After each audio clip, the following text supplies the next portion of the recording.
Hello, welcome back to the channel. I'm Zach Markowski and this is Sharper Pen Image Consulting, and today we're doing more literary analysis, and specifically I'm resuming reading Nietzsche's The Greek State. I already covered the first two or so pages in videos 1 through 3, which you can find here on the channel. Um, and with that we kind of began with the dignity of man and the dignity of labor, right? And to explain that, basically they're modern conceptual hallucinations to make life more manageable for everyone who's at the bottom of the pyramid. And by that I mean society. We talked about the shame of the noble and the shamelessness of the slave, and basically, getting into it here, getting past this false elevation of peoples whose purpose is to be employed, destroyed, used by the state. People who, as much as they complain, attach themselves to be used thereby, right? They take the pay. They might complain that they want more, but they still take the pay, right? So he's going, we have, however, to consider the Greeks with regard to the unique sun height of their art as the political men in themselves, right? So in this case, the aristocrats were the artists. They were the only ones who had the training, the literacy, and the education and the life experiences to make higher art, right? Before that, they, all the slaves, the general population, they were taught history and belief, not in public education systems, not in internment camps, but just through poetry readings, through recitations of the Iliad and the Odyssey, being told what their noble origin is, right? Their noble lie. And what we're getting to here with Socrates and Plato is basically how these two reverse the course of things, how they were anti-Hellenistic in their instincts, right? So he's saying that the aristocrats were the artists, unlike compared to modern times where the capitalist uses artists but isn't an artist himself. So, and certainly history knows of no second-hand instance of such an awful unchaining of the political passion, such an unconditional immolation of all other interests in the service of the state instinct. It is best one might distinguish the men of the Renaissance in Italy with a similar title for like reasons and by way of comparison. Now, in case you guys didn't know, the Italians basically rediscovered and reinvented classicism. Their interpretation of it was kind of childish, just like Nietzsche kind of talks about with the Germans of his time, that they didn't understand the Greeks or their language and their deepest profound meanings and mysteries at all. But basically, the Italians reinvented classicism, and they could only do so by a powerful feeling of identification therewith, even if it's a misunderstanding. It was their own projection of greatness. Because the most interesting thing about European history is you see, for millions and millions of people, hardly anyone ever had an original idea. It's very rare that people had original ideas or that they could then, more importantly, do anything with it, right? So this was also Machiavelli. Machiavelli going, hey, if we're reinventing this, you guys realize it's fear, it's power, it's manipulation, it's deception. Here's my book, The Prince, right? This is how to win friends and influence people.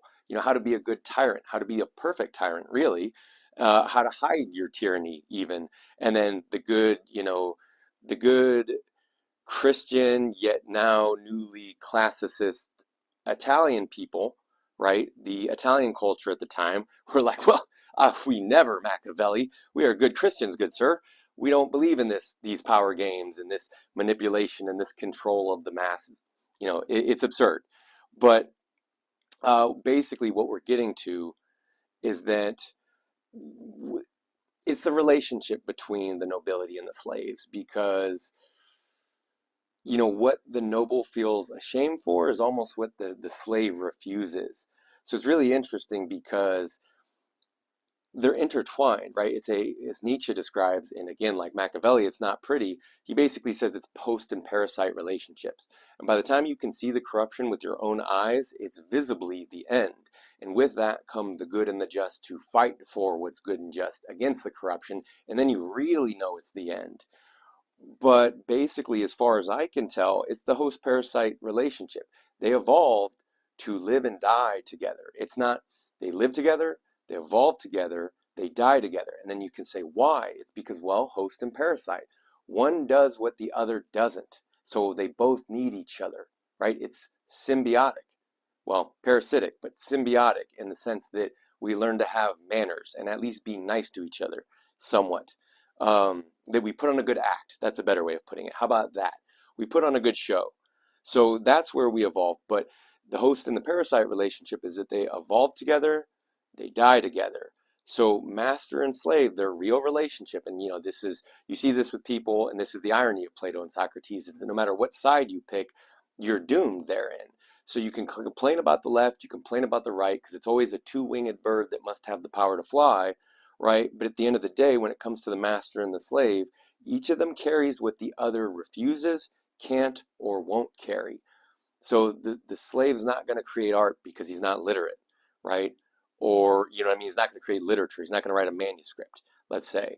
And then vice versa, the aristocrat isn't going to carry the stones or lay the cement or do any of the physical labor, because that's for physical laborers, of which, if you recall, this whole thing began with him saying, hey, if labor had any value, serious question, how come no serious philosophy or religion has ever concerned itself with labor, with dignity, with any of that, right?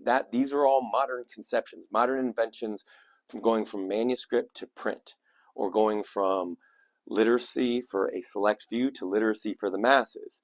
Print is an illusion.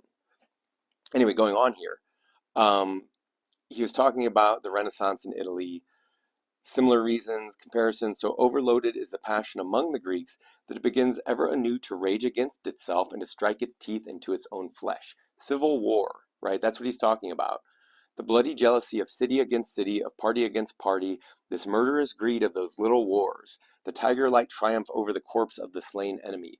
In short, the incessant renewal of those Trojan scenes and struggle and horror, in the spectacle of which, as a genuine Hellene, Homer stands before us, absorbed with delight. Whither does this naive barbarism of the Greek state point?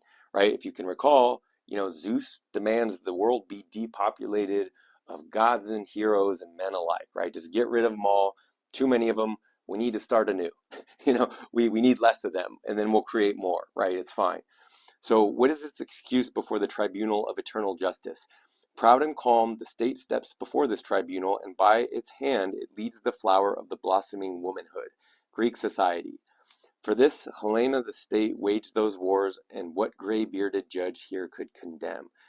So this is huge, and I don't even think modern people can understand it, because it's just they're so in the water, it's impossible to see that this murderous, self-destructing state was created by the Greeks thousands of years ago, and it's so powerful that it can't help but resurrect itself from the dead to be enacted by the living, because they couldn't come up with any better ideas.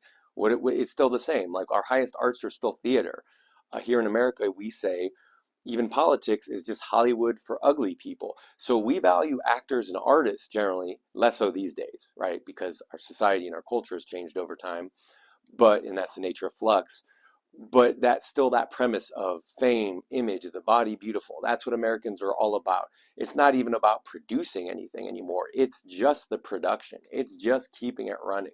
One more day of making art. One more day of keeping people employed, right? Until it inevitably, as he says, crashes, destroys itself, tears itself to pieces, right? This is where Thucydides is the superior thinker and philosopher to Plato. But we're going to get to that eventually here with Twilight of the Idols. In the meantime, continuing on here, it's under this mysterious connection here which we divine between state and art, political greed and artistic creation, battlefield and work of art. We understand by the state, as already remarked, only the cramp iron which compels the social process, right? It needs coercion. That coercion binds both the cooperation as well as the chemical decomposition. So this is, again, when the host dies, so does the parasite, unless the parasite can find a new host, right? So whereas without the state, in the natural bellum omnisum contra omnis, society cannot strike root at all on a larger scale and beyond the reach of the family. Now, after states have been established almost everywhere, that bent of the bellum omnium contra omnis, right, the war of all against all, concentrates itself from time to time into a terrible gathering of war clouds and discharges itself as if it were in rare but so much the more violent shocks and lightning flashes. but in consequences of the effect of that bellum, of that war, an effect which is turned inward and compressed, society is given time during the intervals to germinate and burst into leaf, in order as soon as the warmer days come to let the shining blossoms of genius sprout forth. Right, so he's saying it's that war of all against all, that very competition that creates the genius.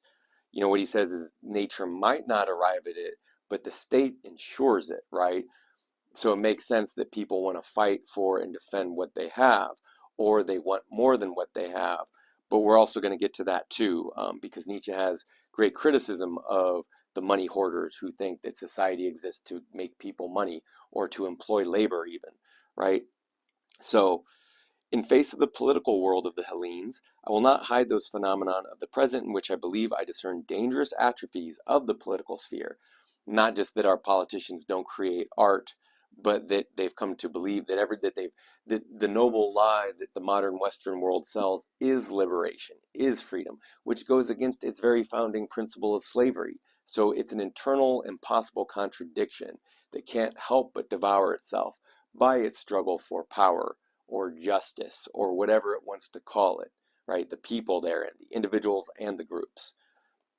That's why it's a war of all against all, by the way, right? Because there is no larger we. There's like small networks of intelligences that are a part of their own thing and a part of larger things. But anyway, so he's not going to hide it. I discern the dangerous atrophies of the political sphere equally critical for art and society, right? That if we go easier on the world, it's going to make for lousy art. So if there should exist men who, as it were, through birth are placed outside the national and state instincts, who consequently have to esteem the state only insofar as they conceive that it coincides with their own interests, then such men will necessarily imagine as the ultimate political aim the most undisturbed collateral existence of great political communities possible, in which they might be permitted to pursue their own purposes without restrictions. So that's what he's talking about, that these networks of intelligences. The world isn't run by the most intelligent people like Plato wants it to be. The world is run by the most socially intelligent, not the most scholarly intelligent. And this is why the most scholarly intelligent and often philosophers are so deluded, so wrong, and honestly sometimes really pathetic, because their refusal of reality is to say, look, the world doesn't value intellect because it doesn't value labor either, right? So it's a matter of what you can do with that. And if there's not power to it, it means nothing. And your frustration is that admittance, right? It's no different than the slave in general, right? And I assume some of you are going to be with me, some of you might be scratching your heads, but that's okay. We'll keep going. We'll eventually circle back around, right? So with this idea in their heads, they will promote that policy which will offer the greatest security to these purposes, just to pursue their own interests, right? Basically, he's saying men without the state instinct, which these are the men who, while the rest of the drones exist to be disposed of, this is the guy, this is the woman who looks to the state and says, here's how I will use it for my personal gain. Your kids can die in war, not mine. I can insider trade, you can't. Rules for me, not rules for thee. There's the common saying, right? But that's absolutely the nature of this. So he's saying the whole point of these individuals and groups within the state is to secure these platforms, these privileges, and these rights, which are taken by power, not bargained with, not asked for. It's a war. Whereas it is unthinkable that they, against their intentions, guided perhaps by an unconscious instinct, should sacrifice themselves for the state tendency. Unthinkable because they lack that very instinct. While someone else's purpose in life is to die the noble hero's death, this guy is sitting back going, well, I'm still alive. I get to continue to pursue my selfish interests. And again, these people exist to be disposed of. These are the disposable worker units. These are the disposable slaves, right? These are, and these are your own people, not even just the slaves. It's your own people and the slaves. Because remember, Plato designates three categories of citizen, and the slaves don't even make the cut. They don't get paid. So with this idea in their head, they will promote that policy because they lack that instinct, right? So they're going to use everyone else for their purposes and never the other way around, right? This goes back to the differentials, and the shame the master has is the shame the slave doesn't want, but they can't escape each other because they go hand in hand. He couldn't have his position without theirs, and they couldn't have their position without his. It's this binding of this war that made this possible, right? So all other citizens of the state are in the dark about what nature intends with her state instinct within them, and they follow blindly. Only those who stand outside this instinct know what they want from the state and what the state is to grant them. So while everyone else goes to work for it and they take their meager pay or they do as they're told, right? Because there's only three positions of power, and it goes following orders, which means sometimes you give them. Then there's giving orders, which means you followed orders long enough to be in a position to give them, no matter what your place in the world is. And lastly, there's giving and taking your own orders. So Nietzsche's establishing ranks of men here, and he's saying that these ones exist to use everyone else, to feed off of them. These ones exist to be fed upon. So everyone else is in the dark, right? They take the noble lie, they take what they're told. The print media led to a reality that could be constructed like Lego blocks. It seems so real to people and so apparent that they can't help but believe the mutually shared conceptual hallucinations, right? Um, and he's saying, but those people who can see through these things, they know that that's all just politeness and it exists for them to use it. And if you look at world history, including the present, it's apparent for everyone to see. It's all the rage. Basically, it goes in line with what Gilles Deleuze and Michel Foucault talked about in Intellectuals and Power, and that's at the moment it became possible to even say, hey, the emperor has no clothes, it ceased to have any power or meaning because power recedes into the distance of necessity to protect itself in its ivory towers, right? Away from the masses, away from the slave, right? That's part of the pathos of distance. So the rest aren't meant to know. Or they can take, and right, it's fine that they take a lie. It's actually like George Orwell observes of the state and the state instinct in 1984. Everyone else stays sane by not understanding. It's better that they don't. You're just going to confuse and upset them if you try to explain it, right? Because especially if they already know what's good and just, if they already have their belief, basically if they already have their football team, if they already have their political team, what could you ever tell them? There's nothing to tell them. They already know what they're fighting for. They already know what they're doing, right? Nietzsche's saying, no, they're in the dark. They're being used in the war of all against all, and they can only serve the state's purpose. There's only two people. People who exist to be used and people who learn to use other people, right? That's being outside the state instinct for Nietzsche here. Therefore, it is almost unavoidable that such men should gain great influence the state because they are allowed to consider it as a means, right? The state is a means for some people, and for everyone else, it's a pain in the ass. It's slavery. It's working every day. It's labor. It's meaningless, trivial, meaningless existence in a world where man does not have the time or energy to create his own, right? Why? Because he's too busy being used and abused for his labor. Women too, by the way.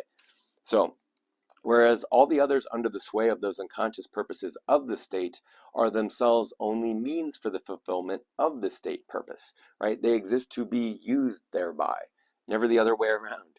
In order now to attain through the medium of the state the highest furtherance of their selfish aims, it is above all necessary that the state be wholly freed from those awfully incalculable war convulsions so that it may be used rationally, and thereby they strive with all their might for a condition of things in which war is an impossibility, right? They're trying to come to stasis, right? Because war means the disposition of power, the dispossession and reclamation of power, or power fighting each other, however you want to word it.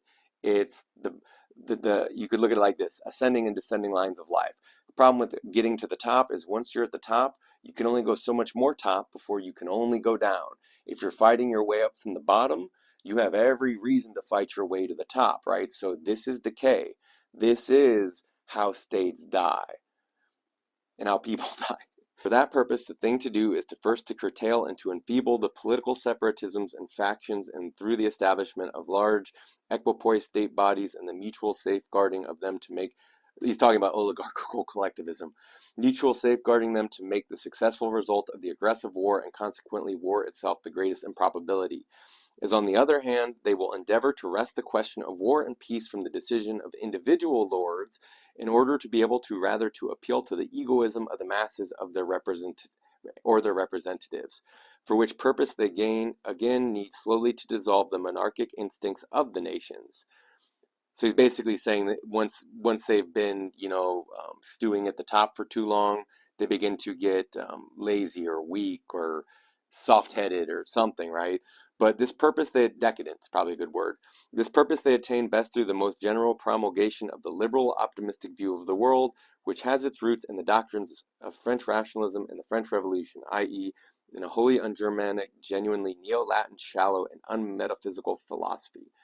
So it's shallow because it's material, right? That to look at what's apparent is what's the most obvious, whereas the philosopher prides himself on saying, aha, I have invented a problem no one has ever seen before, except it's not invented, he's just describing it, right? He's seeing, not being told, or he's seeing over reading, and there's differences, right? Everyone reads the philosopher, but he's the one doing the seeing. And then there's a question of, are people actually seeing, or are they just reading? Because print causes serious problems in people's brains. Um, so, like I said, they think that words are real. They think that, that you could write a French Revolution, a French rationalism, and call it a philosophy, and that becomes the reality. What he's saying is, no, this is materialist philosophy. It's shallow metaphysics of trying to create heaven on earth. It's the myth of progress. We're coming to our senses and now getting it right. Those sorts of things. When in reality, this is a side effect of print. It's pure conceptual hallucination. It's not real because, again, when we go back to the beginning of the essay, he's saying, how could any philosophy or religion matter at all that concerns itself with the material well-being of people? Because nothing in philosophy or religion, and therefore art, has ever truly actually originally been concerned, right, these are modern things, with the well-being of people. So anyway, I cannot help seeing in the prevailing international movements of the present day and the simultaneous promulgation of universal suffrage the effects of the fear of war above everything else, right? Like as paranoid as Hobbes is, right? He's correct, right? It's a whole lot of fear and cowardice that helps keep things together. So yeah, I behold behind these movements those truly international homeless money hermits, as the really alarmed who, with their natural lack of the state instinct, have learned to abuse politics as a means of exchange, and a state and society as an apparatus for their own enrichment. Oh shit! I think he's literally talking about the Jews here. I would also say that even if we remove Jews from the equation, though, he's saying that the purpose of the aristocrat has never been to hoard money. Right. It's to hoard money with the purpose of squandering it, of squandering the money, the people, and the state itself. Squander it all before you let anyone else have power, right? That's what he's talking about, these behaviors that are ancient. Um, and now he's railing against moneyed aristocrats or modern nobility or whatever we want to call them, but against the deviation of the state tendency into a money tendency. To be feared from this side, the only remedy is war, and once again war, in the emotions of which this at least becomes obvious, that the state is not founded upon the fear of the war demon as a protective institution for egoistic individuals, but in love to fatherland and prince it produces an ethical impulse indicative of a much higher destiny. Right, and how easy that people want to believe what they're told. You came from the earth, you're of gold, silver, or bronze origin, right? If I therefore designate as a dangerous and characteristic sign of the present political situation the application of revolutionary thought in the service of a selfish, stateless money aristocracy, is at the same time I conceive of the enormous dissemination of liberal optimism as the result of modern financial affairs fallen into strange hands. And if I imagine all evils of social conditions together with the necessary decay of the arts to have either germinated from the root or grown together with it, right, parasite and host, one will have to pardon me occasionally for chanting a paean on war, right, a war chant. Why? Why? Because he's saying you can only go up and you can only come down, but there is no stasis. Remember, he's the philosopher of flux and eternal return. So he's saying that there's no such thing as no war. There's no such thing as stopping a war. The whole state is to prevent a state of civil war and project the war outward. But like Thucydides teaches, eventually things cave in, and they're caving in once peoples start splitting along value propositions. Nietzsche's whole project with language and values and the transvaluation of values, it's arguably Thucydidean in nature, in the sense that when you look at the heart of the civil war in ancient Greek, because remember, both Plato and Thucydides were writing in the runes. They were accounting for what happened. They were trying to understand, supposedly, right? But basically, what Thucydides says is, these people don't believe in the meaning of our words anymore, right? That they start changing the meaning of things. They change the values of things, right? This is the flux. This is turning things inside and out. This is flipping, just like I suppose Christ did, right? This is flipping money boards. This is flipping tables. This is being a nuisance to everybody, is what it is. But horribly clangs its silvery bow, and although it comes along like the night, war is nevertheless Apollo, the true divinity for consecrating and purifying the state. First of all, however, as is said in the beginning of the Iliad, he let fly his arrows on the mules and dogs. Then he strikes the men themselves, and everywhere pyres break into flames. Be it then pronounced, the war is just as much a necessity for the state as the slave is for society.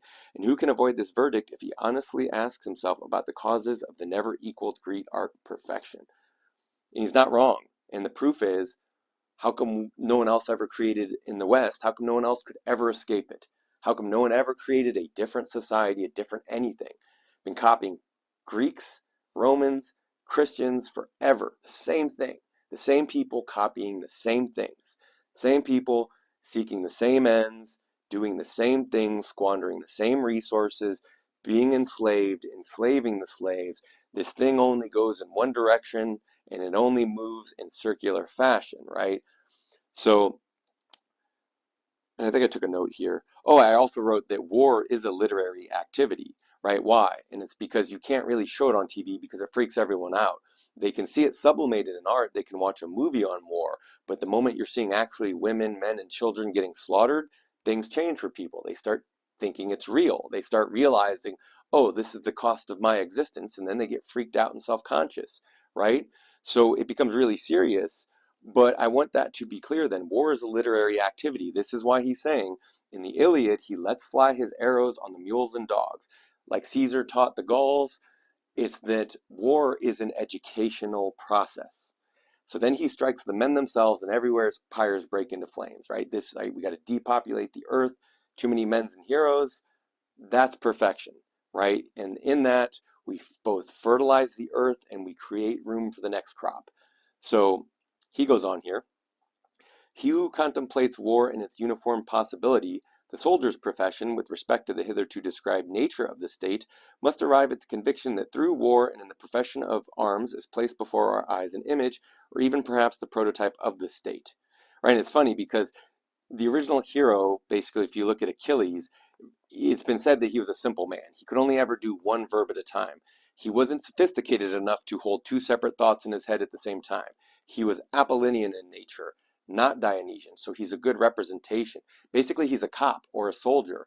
And then if you think further on it, that his men are myrmidons, aka ant-men, right? That tells you about what the Greeks think of soldiers, right? What's a good soldier's position? A good soldier's position is shutting up, following orders, stay in the background. You're actually the background characters of this plot. Achilles comes to the fore, the soldiers fall to the background, but Achilles is still a soldier, and he's still important and interesting about this soldier, because the whole thing is soldiers are background characters. You follow orders, right? It's normal. That's what everyone does in the world. But in this case, Achilles, he's also a soldier who he argues with his commanding officer. He's not a good soldier, but he becomes the hero. Why? Because he's powerful enough to fight back, and he's respected and loved enough to be tolerated. Or maybe better yet, he's needed enough to be tolerated. But it's also kind of cheap because it's interesting. He's vulnerable. He's invulnerable everywhere except in his heel. But then the idea is that hubris catches up to him, and of course, in dramatic form, he's going to die by this one fatal flaw.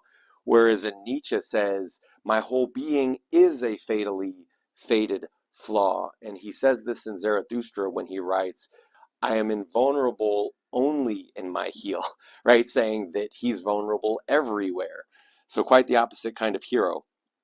And that's a hero who makes room for everything in his world, essentially. A very different kind of hero, beyond and predating and postdating the state instinct, if you will. But we're talking about these other heroes and gods here. Sorry about that. He who contemplates war with its uniform possibility, they must arrive at the conviction that through war and the profession of arms is placed before our eyes an image, or even perhaps the prototype of the state. Right.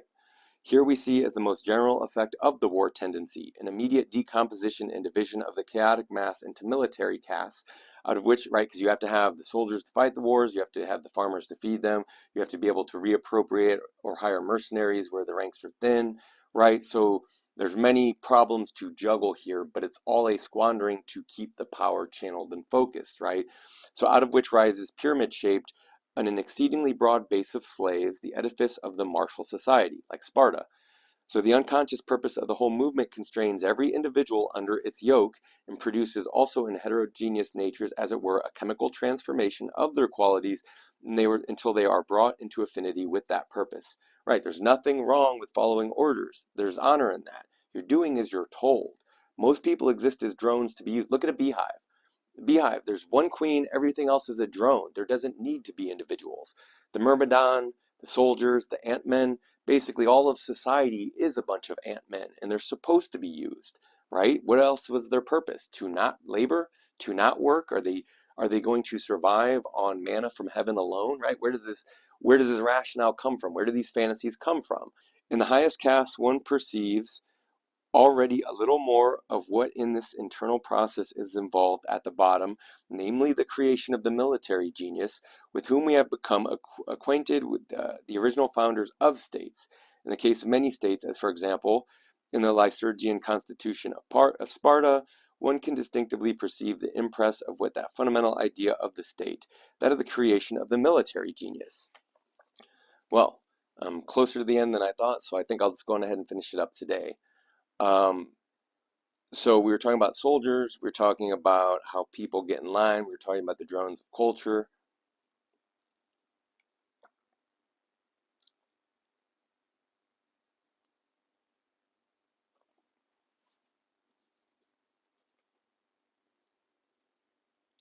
So in the case of many states, as for example, in the Lycurgian constitution of Sparta,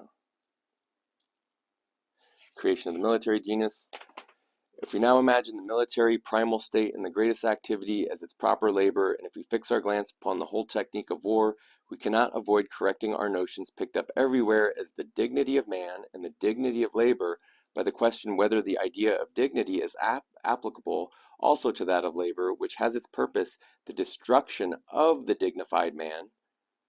So, right, it goes both ways. This was me saying host and parasite live, evolve, and die together, as well as to the man who is entrusted with that dignified labor, right? The one using it, the one exploiting it, the one benefiting it, the one feeding the most. Both are fed, don't forget, both are fed in this state.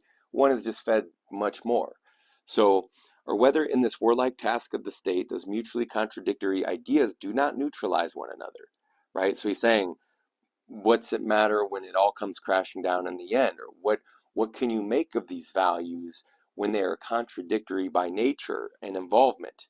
So I should like to think that the warlike man to be a means of the military genius, and his labor again only a tool in the hands of the same genius, and not to him as absolute man and non-genius, but to him as a means of the genius. So he's actually supporting Plato's theory. He's saying, hey, Achilles shouldn't have a mind of his own. The average person, the soldier, the auxiliary, anyone and everyone below the gold caste, no one actually gets a mind of their own. They're meant to be used for these people's disposal. And if anyone is aware of how people of means and power think, that's exactly how it goes. And then you can see this in modern humanity's lack of dignity and their frustration at the prospect of perpetual, menial, meaningless toil, right? Because the illusions have come crashing down. This is what he's talking about with these contradictions, that they end one another. The host and the parasite die together. They live together, they die together. So I should like to think the warlike man, okay, whose pleasure can, so, right, so, but him to be a means of the genius, whose pleasure also can be to choose his tool's destruction as a mere pawn sacrificed on the strategist's chessboard. So the world is a game for a handful of people to do with it what they will. Otherwise, what did anyone think? That people were going to share power, that people that people could obtain a happy ending? You'd be destroyed by terrorists before you ever got there, right? So, is due a degree of dignity, or that dignity, namely, to have been deemed worthy of being a means of the genius. So Nietzsche is saying, for the people who can't, right, because remember I talked about this as a matter of language and values, for the people who can't make their own art, for the people who can't make their own values, for the people who have no means to dignity. The only way they can be given dignity is by having good leadership, powerful leadership, being used by them. Because what else is our purpose in life?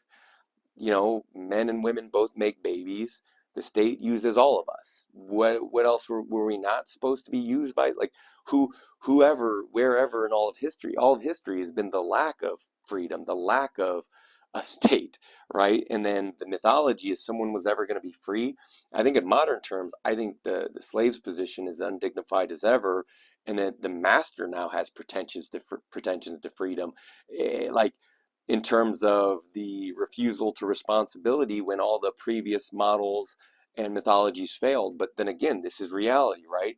Why do we go to war? So we can waste resources, so we can own the slaves, so we can do all these things, right? This is why America is like it is. This is why people say, well, why do we spend, trillions on war, but, you know, pennies on education? It's like, because we need dummies to work in factories and to do menial, meaningless work, and then the rest of the resources will tie up with war, so the peasants can't get it, and so the enemies can't get it either, right? Because remember, this is about nations maintaining power and doing anything to make sure that that's the case, including destroying themselves, their own people. See, so you can be sad for the slaves, you can be sad for the masters, but they technically deserve each other. They don't, right? They don't get to exist without each other and the binding agent of the state.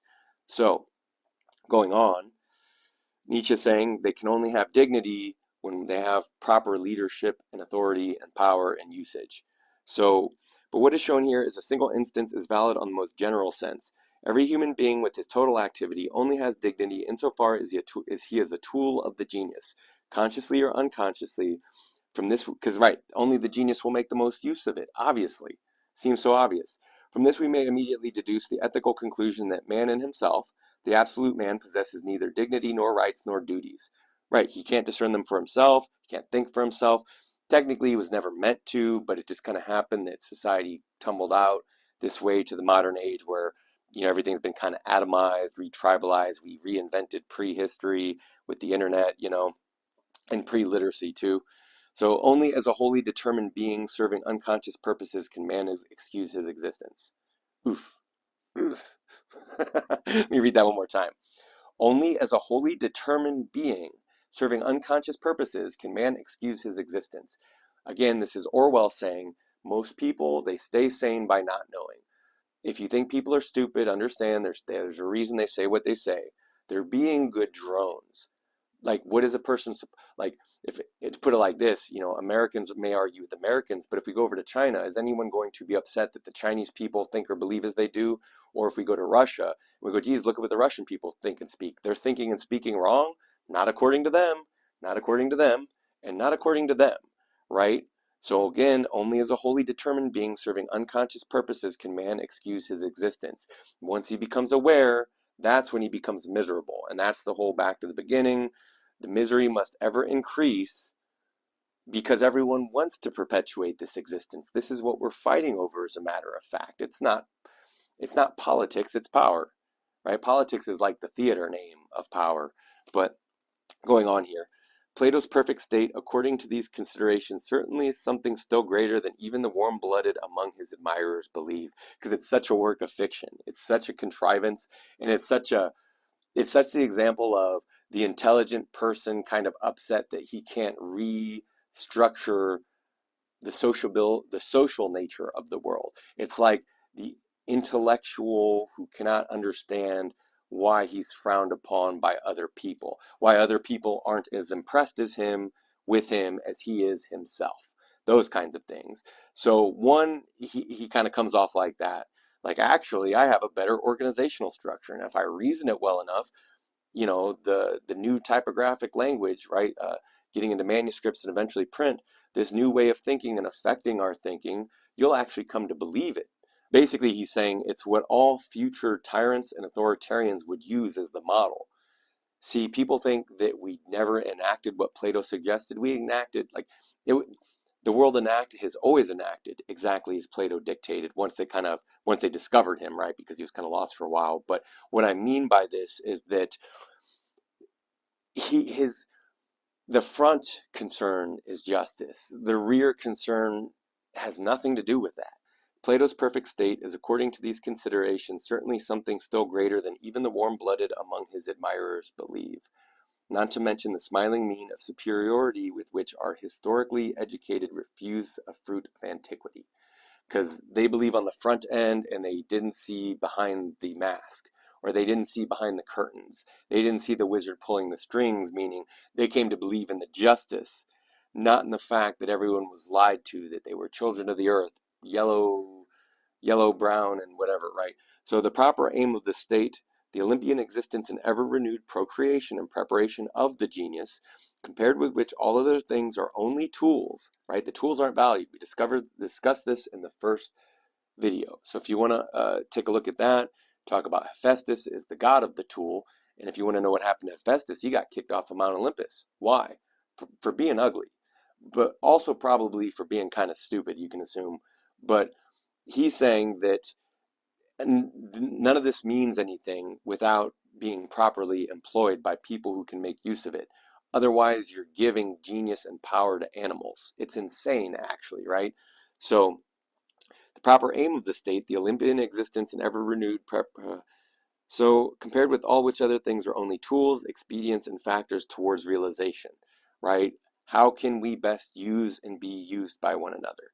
Is here discovered with a poetic intuition and painted with firmness. Plato saw through the awfully devastated Herma of the then existing state life. I remember they had just had a civil war, so this is what he's talking about, and perceived even then something divine in its interior. Plato believed, that one might be able to take out this divine image, right? This is the metaphysic, this is the ideal form.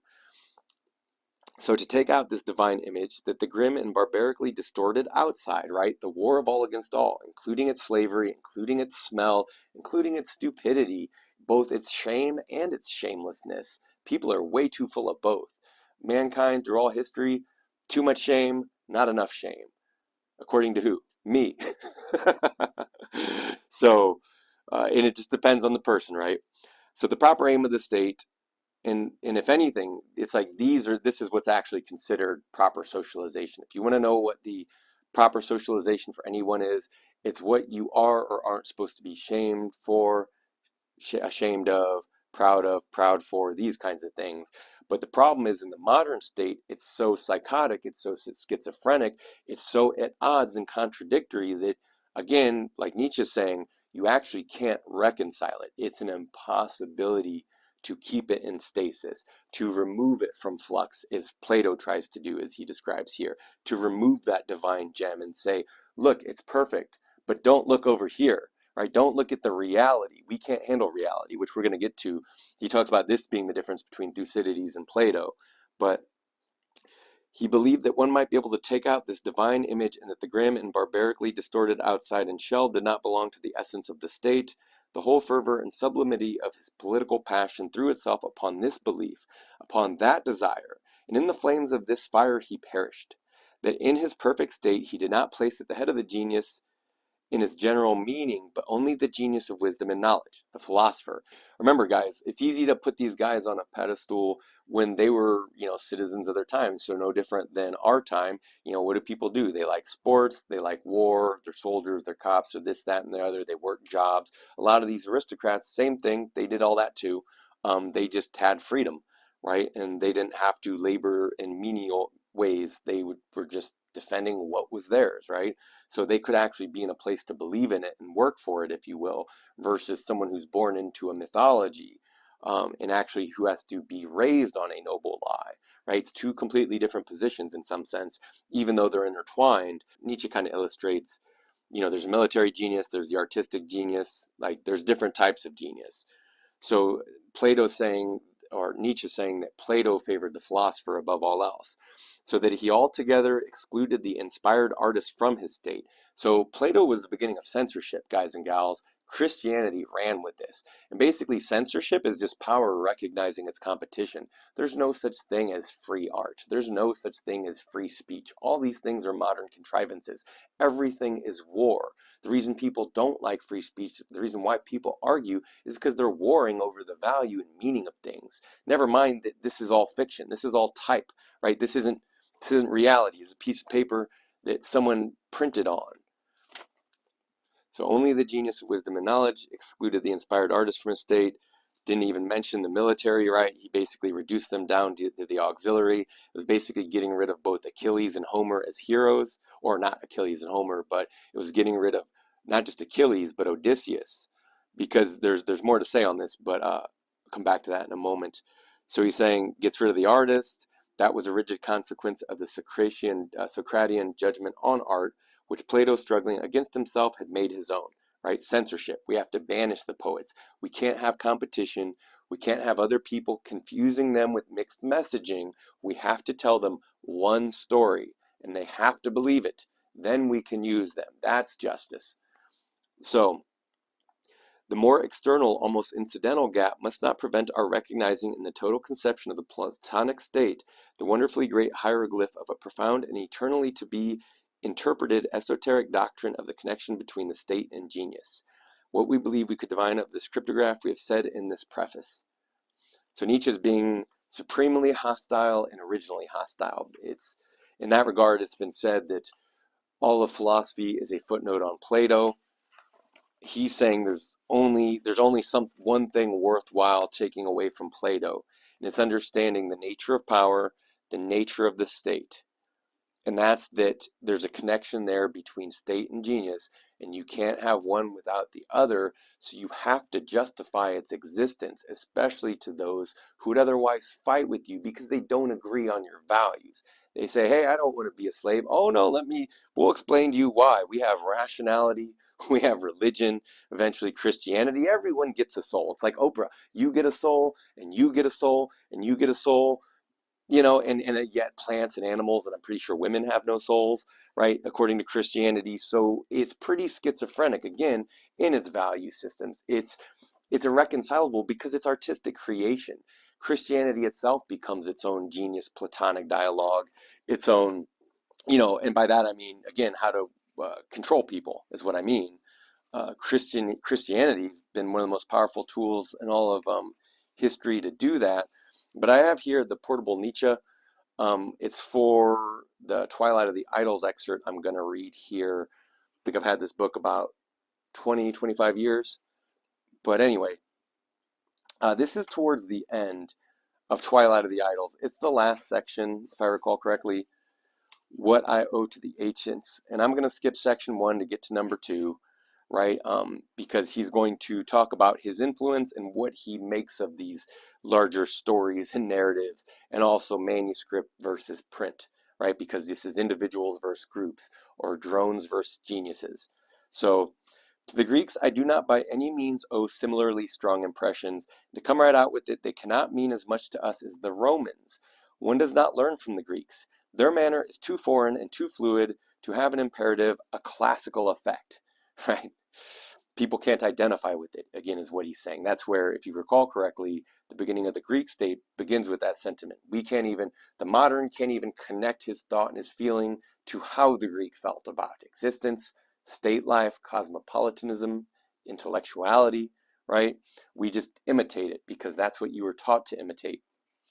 So, to come out right with it, they cannot mean as much to the Romans, blah, blah, blah. Who could have ever learned to write from a Greek? Who could ever have learned it without the Romans? For heaven's sake, do not throw Plato at me. I'm a complete skeptic about Plato, and I have never been able to join in the admiration of the artist, right? And this is, whoever translated this put artist, it's in, italics, right? So it's meant as an insult here, it's like basically saying, I gotcha, right? Like, you're an artist, you're being creative, this isn't reality, which is customary among scholars. In the end, the subtlest judges of taste among the ancients themselves are here on my side, right? And he's talking about Plato's interlopers. Everyone who said, no, Socrates, or, Plato, it seems to me, throws all stylistic forms together and is thus a first-rate decadent in style. His responsibility is thus compared to that to the Cynics. To be attracted by the Platonic dialogue, this horribly self-satisfied and childish kind of dialectic, right? And that was all of history, all the way to Hegel. One must never have read good French writers. Fontenelle, for example. Plato is boring. In the end, my mistrust of Plato goes deep. He represents such an aberration from all the basic instincts of the Hellene, is so moralistic, So pre-existently Christian, he already takes the concept good for the highest concept. That for the whole phenomenon, Plato, I would sooner use the harsh phrase higher swindle. That's exactly it. Here's your noble lie, right? So a higher swindle, or if it sounds better, idealism. Everyone gets a soul. You get a soul, and you get a soul. Everyone has a purpose here. Nietzsche's saying no, again, back to the Greek state, only when employed and used and destined for the genius, right? So we have paid dearly for the fact that this Athenian got his schooling from the Egyptians, right? And this is where he says, or from the Jews in Egypt, and this is where he suggested earlier about the any kind of money aristocracy, right? That their whole mission is made possible by deferring war, by promoting humanitarianism. They get to keep taking from the world, even though they don't use it. They just hoard it. And this is where Nietzsche does not believe in hoarding unless you're actually doing squandering, right? He's saying like you're not going to be able to hoard endlessly anyway, because eventually war comes to town and all this gets blown apart, stolen again, right? This is just the state at work. So in that great calamity, Christianity, Plato represents the ambiguity and the fascination called an ideal, right? The improvers of mankind, priests and intellectuals, and nowadays, same thing, politicians and intellectuals and teachers, right? They're going to improve you. They're going to teach you how to. No one can teach anyone anything, honestly. We're born with the capacities we do. We do or don't develop that in the world. Like no one's being is actually sanctioned by another. This is why print is wrong. This is why print isn't real. Like you can sit there believing all sorts of false things just from reading the way a sentence is constructed, because now you think this sentence is reality. So you say because I can say that bird is red, I can dictate reality. You're reversing something here. So saying that ideal made possible for the nobler spirits of antiquity to misunderstand themselves and set the foot on the bridge leading to the cross. And how much Plato there still is in the concept of church, in the construction, system, and practice of the church. My recreation, my preference, my cure from all Platonism has always been Thucydides. Thucydides and perhaps Machiavelli are most closely related to myself by the unconditional will not to gull oneself and to see reason in reality. Because remember, the Socratic principle said only that which is beautiful and good can be understandable, and what is understandable must be good, right? And so just the inversion of the value pyramid and the value system, which is human hierarchy, human order, and what has always been human reality and remains to this day. So, not in reason, still less in morality. So, to myself, by the unconditional will not to fool myself, to see reason in reality, not in reason, still less in morality. He's saying none of this is reasonable. Don't mistake it. You thought the state was supposed to be reasonable. You thought people were supposed to be reasonable. None of this is reasonable. You'd have to be insane to actually think this is reasonable. You'd have to believe lies and fictions to think anything about humans, human existence, slavery, or aristocracy has ever been reasonable. It's all been war and struggle and strife and power and honestly a lot of fun. Still less in morality for the wretched embellishment of the Greeks into an ideal, which the classically educated youth carries into life as a prize of his classroom drill, right? The noble lie. There is no more complete cure than Thucydides. One must follow him line by line and read no less clearly between the lines. And in this regard, Nietzsche might as well be discussing himself. One must follow him line by line. He's saying read it like a manuscript, not like print.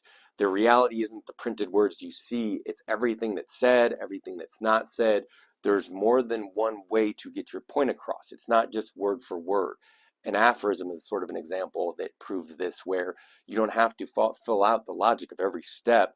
If you create a wide enough pattern, people can see it, right? Those sorts of things. So Nietzsche's saying he sees reality, that there's no reason to it or in it, right? There's no purpose to it other than what someone discerns to use it for. So he finds this cure in Thucydides. One must follow him line by line and read no less clearly between the lines. There are few thinkers who say so much between the lines. With him, the culture of the sophists, right? Because remember, sophist was a term for basically a hack, a sharper, someone who's selling all sizzle and no steak, kind of like a thief or someone who makes a living by talking really well, like an oratory. Like in modern terms, think of like coaches, like a lot of coaches, a lot of things like that. People might call them sophists. In reality, I think sophist is just an insult one intellectual uses to another intellectual, or one person uses towards another. Or more relevant to modern times, I would call sophistry. It's that which one propagandist accuses another propagandist of. So if you're a propagandist and you don't like propagandists, you accuse someone else of sophistry. In this regard, I'll never accuse anyone of sophistry, because who cares? Everyone is a sophist as far as we're concerned. By which I mean, especially those who try to convince too hard, and too hard with reason. So by which I mean the culture of the realists reaches its perfect expression. This inestimable movement amid the moralistic and idealistic swindle set loose on all sides by the Socratic schools, right? That it must be understood to be beautiful. We're only going to teach what's understood, and all of existence can be understood. So we're going to penetrate into everything, which turns out people don't like. People don't want to be bothered. People don't want to have to think. That's the point of a culture and a noble lie. Thucydides, the great sum, the last revelation of that strong, severe, hard factuality which was instinctive with the older Hellenes. In the end, it is courage in the face of reality that distinguishes a man like Thucydides from Plato. Plato is a coward before reality. Consequently, he flees into the ideal. This is, by the way, this is why Nietzsche said, the future men, their strength will be measured by how much truth they can actually take, because you see, most people, like Socrates proves, can you repeat that? Can you repeat that?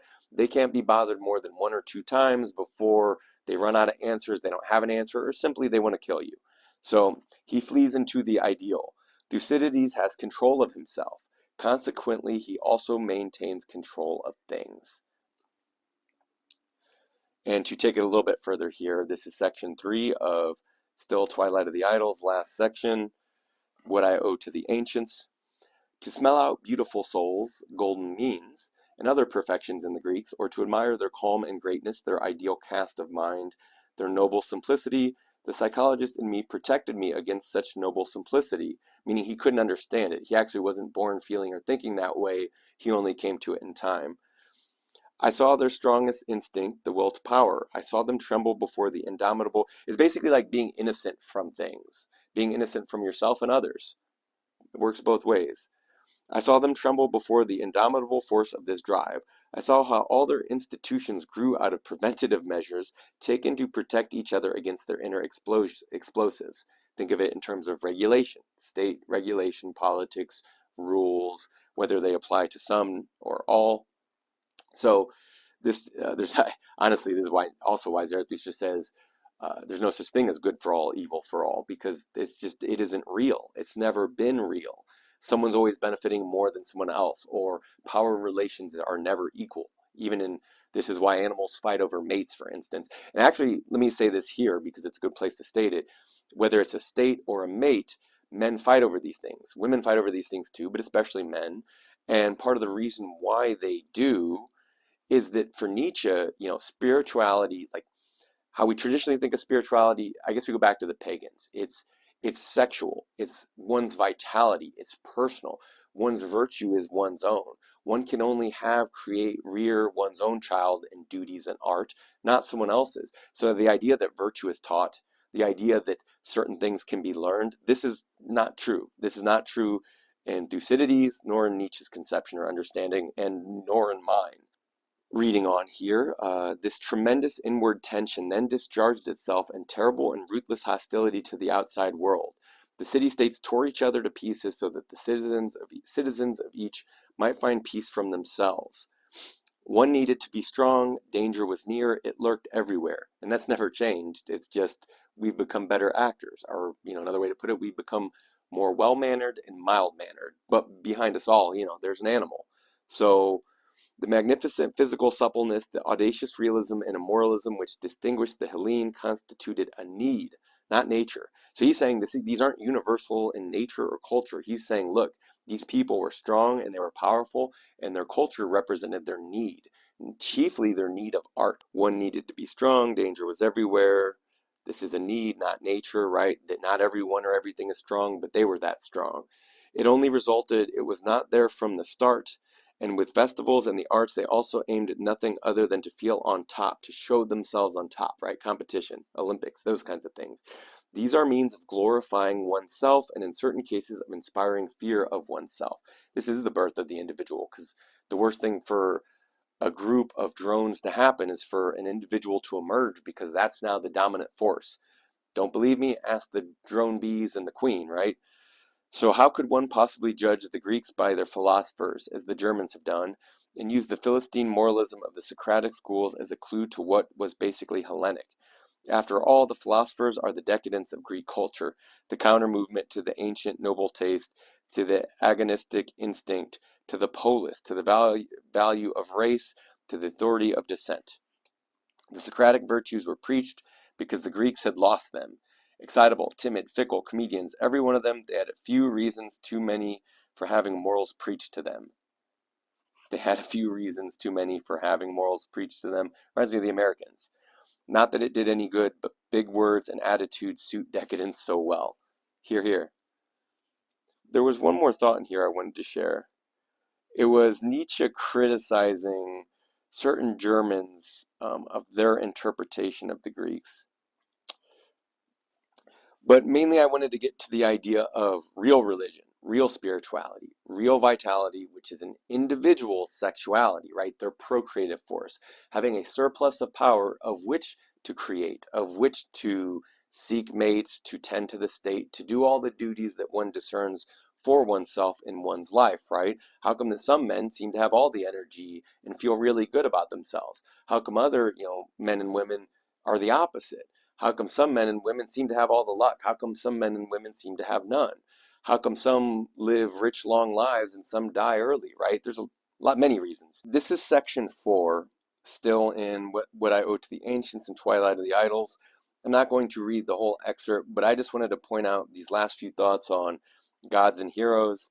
And Nietzsche's talking about, German interpretations of the Greeks, as wrong as they were a start of really understanding them, where he says, we have quite a different feeling when we examine the concept Greek, which was developed by Winckelmann and Goethe, and find it incompatible with that element out of which Dionysian art grows, the orgiastic, right? So already it's getting sexual, like the shedding of skins, the creation of many skins, if you will, or masks, as he says, right?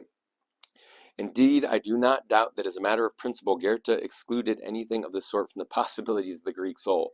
Consequently, Goethe did not understand the Greeks. For it is only in the Dionysian mysteries, he's right, in the psychology of the Dionysian state that the basic fact of the Hellenic instinct finds expression its will to life, right? Those needs he was talking about, the creation of the needs and then the fulfillment of those needs. That's what he finds incredible and unique in their culture. There's things you find there that you will not find anywhere else. What was it that the Hellene guaranteed himself by means of these mysteries? Eternal life. And it's true, look, we've been copying them ever since. Almost no original ideas in all of European history. Christianity, classicism, over and over again. And is it why? Why? Because most people aren't artists. Most people aren't philosophers. Most people aren't meant to lead or create a state. But the Greeks were, and he's saying it's eternally so because we, in Nietzsche's estimation, we're going to repeat this pattern until we're all dead. I mean, until the species is extinct, more or less.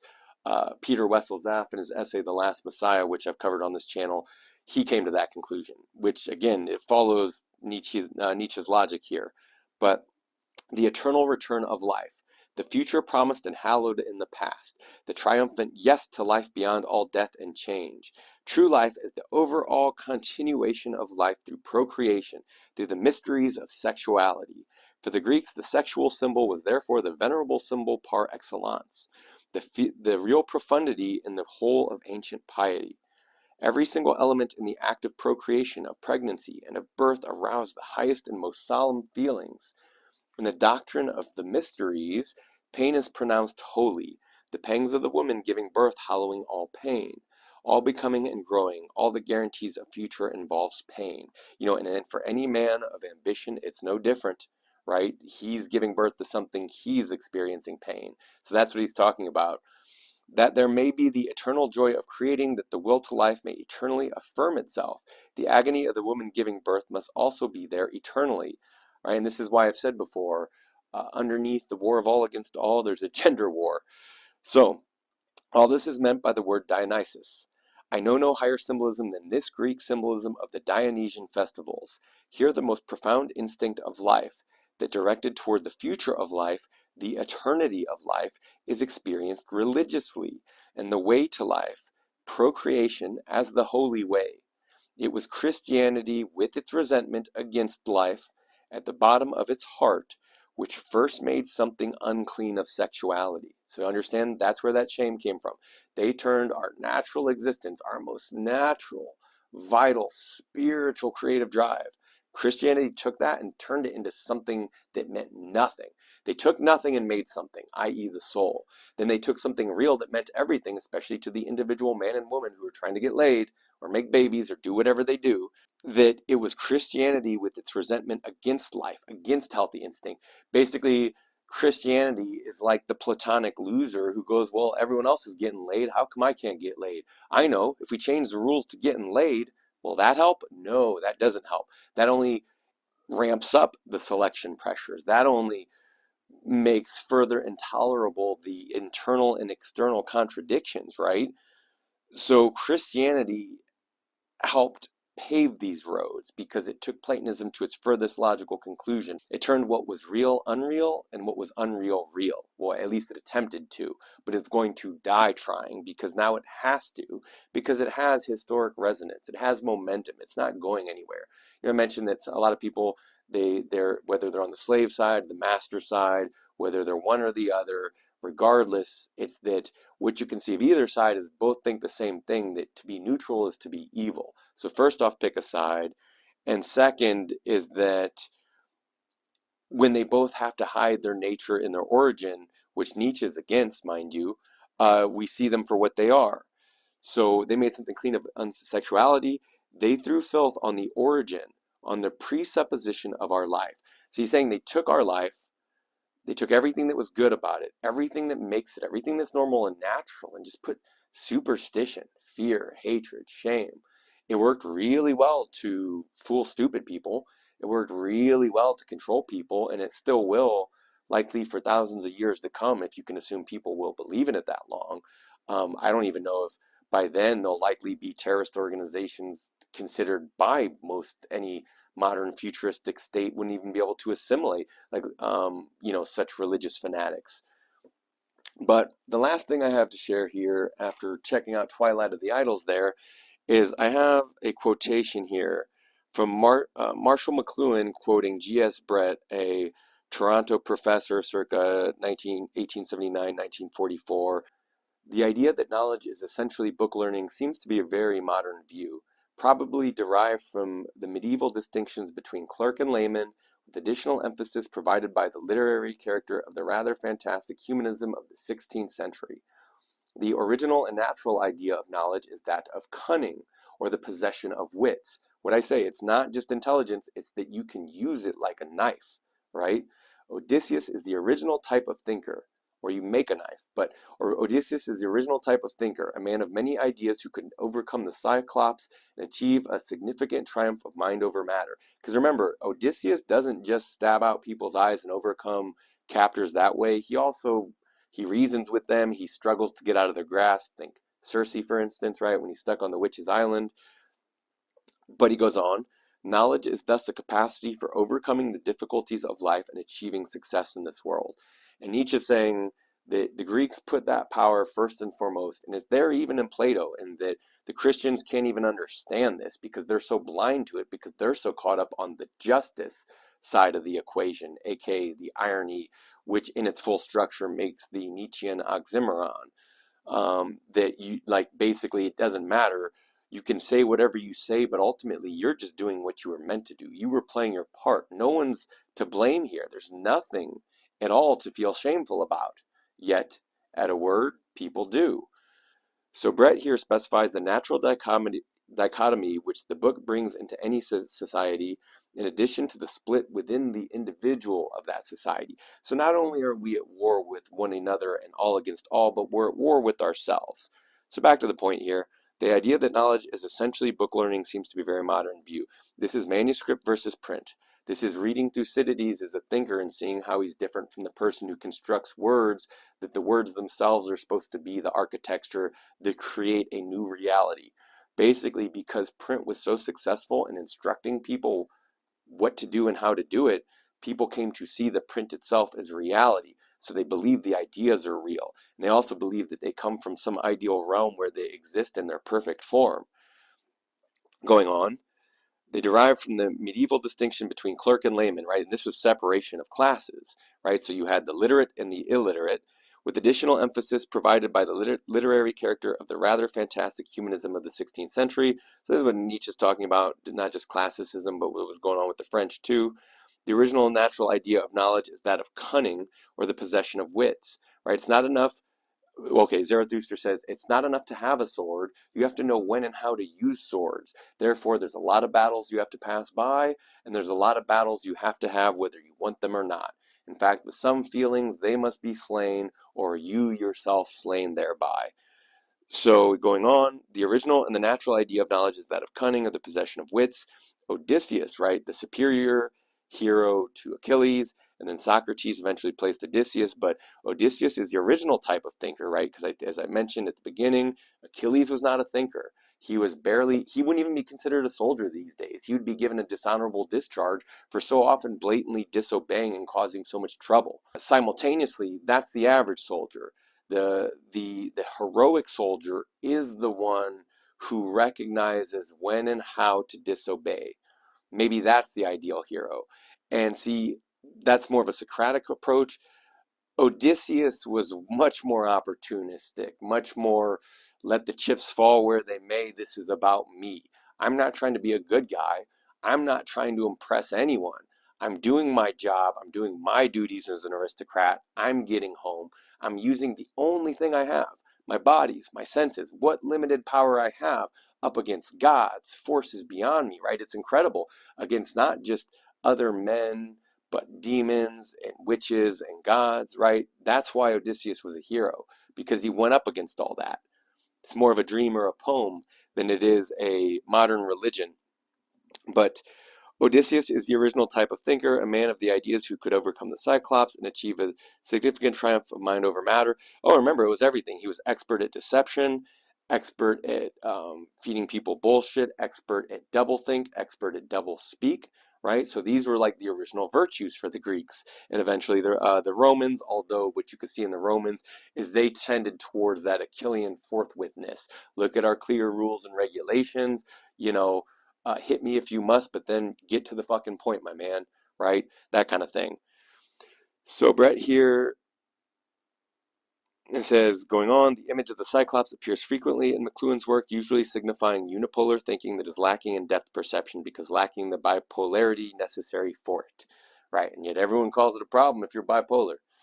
My bad, that was an inappropriate joke. But again, this has been Nietzsche's The Greek State. I hope you enjoyed my analysis or my reading here. I hope you see that, again, it's Nietzsche. So Nietzsche is meant to be read as a manuscript, not like that's not just the lines, that's in between the lines. It's not print. He's not proposing ideals. He's not proposing an ideal world, an ideal philosophy, an ideal anything. He's saying people are the way they are. That's reality. And reality for humanity is the will to power, and the world is the will to power, and nothing else besides. So wherever you are, I hope you're the will to power and nothing besides, and I'll catch you on the next one. Thanks. Take care. Bye.